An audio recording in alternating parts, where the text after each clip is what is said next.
मागील काही दिवसांपासून आपण महाराष्ट्रातील बहुतांश ठिकाणी पावसाची उघडीप आपल्याला दिसून आलेली आहे आणि येणारे 4 ते 5 दिवसांचा जर फोरकास्ट बघाल किंवा अंदाज बघाल तर त्यामध्ये असं दिसून येत आहे की पहिले 2 दिवस म्हणजे उद्या आणि परवा काही दक्षिण मध्य महाराष्ट्रातील काही जिल्ह्यांमध्ये मुसळधार पावसाची शक्यता आहे। तसेच दक्षिण कोकणामध्ये सुद्धा मुसळधार पावसाची शक्यता आहे।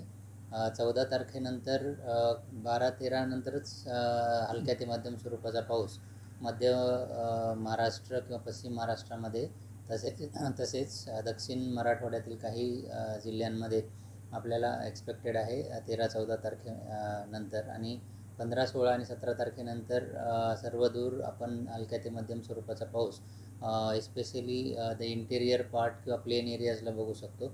घाटमाथे आणि कोकणामध्ये आपण मुसळधार किंवा अतिमुसळधार पावसाची शक्यता 14 तारखेपासून आहे।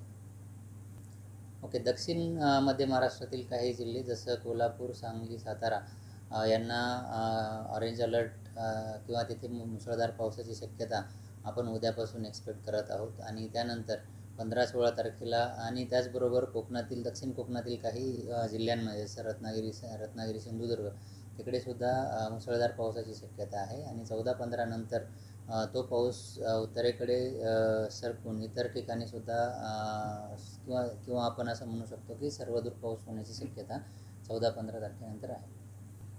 ओके, आत्ता आपण बघितलं की मागील जवळजवळ 8 ते 10 दिवस फक्त तुरळक ठिकाणीच पाऊस बघायला मिळालेला आहे आणि सर्वदूर आणि मुसळधार पावसाची पण नोंद आपल्याला क्वचितच दिसून आलेली आहे।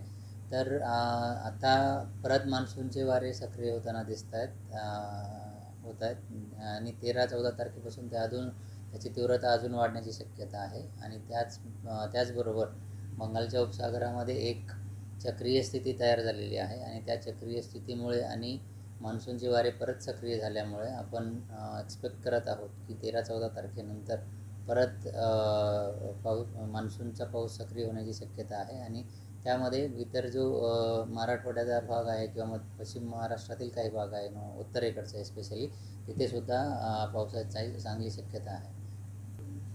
ओके, उत्तर मध्य महाराष्ट्र असेल किंवा विदर्भातील इतर प्रदेश म्हणजे विदर्भातील उर्वरित प्रदेश असेल तिथे मान्सून अजून दाखल झालेला नाही आहे। आणि आपण हा जो स्पेल आहे 13 ते 18-19 तारखेपर्यंतचा यामध्ये आपण एक्सपेक्ट करतो आहे की तो भागसुद्धा मान्सूनच्या पावसाने कवर होईल।